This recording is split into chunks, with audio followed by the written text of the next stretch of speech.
অন্য ধর্মী মানুষের পূজার সময় তাদের মন্দিরে যেও না, কারণ ওই সময় এখানে শিরক হয়, আল্লাহর লানত, আল্লাহর আযাব গজব নাযিল হয় এবং তোমরাও সেই গজবের ভাগীদার হবে। আল্লাহর নবীর সাহাবী, আমাদের গর্ব মুসলিম উম্মার শাসক উমর ইবনে খাত্তাব রাদিয়াল্লাহু আনহু বলেছেন যে অন্য ধর্মী মানুষের পূজার সময় তাদের মন্দিরে যেও না, কারণ ওই সময় এখানে শিরক হয়, আল্লাহর লানত, আল্লাহর আযাব গজব নাযিল হয় এবং তোমরাও সেই গজবের ভাগীদার হবে। কোন সময় কোন অবস্থাতেই অন্য ধর্মের মানুষের পূজায় যাবেন না। আপনারও আর আপনি মনে করবেন না আপনি গেলে হিন্দুর মানুষ বা বৌদ্ধ মানুষ খুশি হবে, তাদের আরো বিরক্তি যে আপনি কোথায় গিয়ে বেড়াছাড়া দিতেছেন, তাই না? প্রত্যেককে তার কাজটা সুন্দর মতো করতে দেন রে ভাই। আর এর মানে এই নয় যে আপনি গিয়ে ওই মন্দির ভেঙে দিবেন, খবরদার, এটাও হারাম। মন্দির ভাঙ্গা তো দূরের কথা, আল্লাহ বলেছেন ওয়ালা তাসুব্বুল্লাযীনা ইয়াদউনা মিন দুনিল্লাহি ফায়াসুব্বুল্লাহা আদওয়াম বিগাইরি ইলম।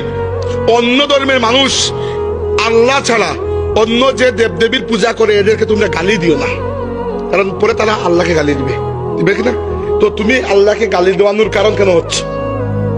তাই একটা ইসলামী রাষ্ট্রে অন্য যে কোনো ধর্মের মানুষ স্বাধীনভাবে তার ধর্ম পালন করতে পারবে, স্বাধীনভাবে বাঁচতে পারবে, স্বাধীনভাবে সে আইনের সাহায্য পাবে, বিচার পাবে, তার বাচ্চাকে সে তার ধর্ম শিক্ষা দিতে পারবে, তার মন্দিরে, তার গির্জায়, তার পেগোডায়, তার যে কোনো জায়গায় তার ধর্মের উৎসব সে পালন করতে পারবে, সবই পারবে। শুধু পারবেন নাকি আপনি কি ওখানে তাল দিতে পারবেন না।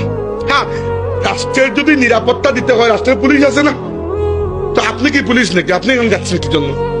একেবারে খামোখা মুসলমানরা সেখানে যায় এবং গিয়ে নিজের ইমানটাকে বরবাদ করে আসে। দয়া করে যাবেন না, ইমান বরবাদ হবে। হ্যাঁ, আমি জানি আপনারা ইবাদত করতে যান না, তাল দিতে চান, তাই না? একটু লাফাইতে চান। আপনি আর লাফানোর ঠাল দেওয়ার জায়গা পেলেন না। আপনার উৎসবের দিনে আপনি লাফাবেন, আপনার উৎসবের দিনগুলো সুন্দর করে পালন করবেন। দেখেন না আল্লাহ উৎসবকে কত গুরুত্ব দিয়েছেন। এই যে আল্লাহ রাব্বুল আলামিন 2 ঈদের 2 দিন আর কুরবানি ঈদের পরে 3 দিন, এই মোট 5 দিন রোজা রাখাকে হারাম করে দিয়েছেন। কেন? বান্দা খাবে ওই দিন।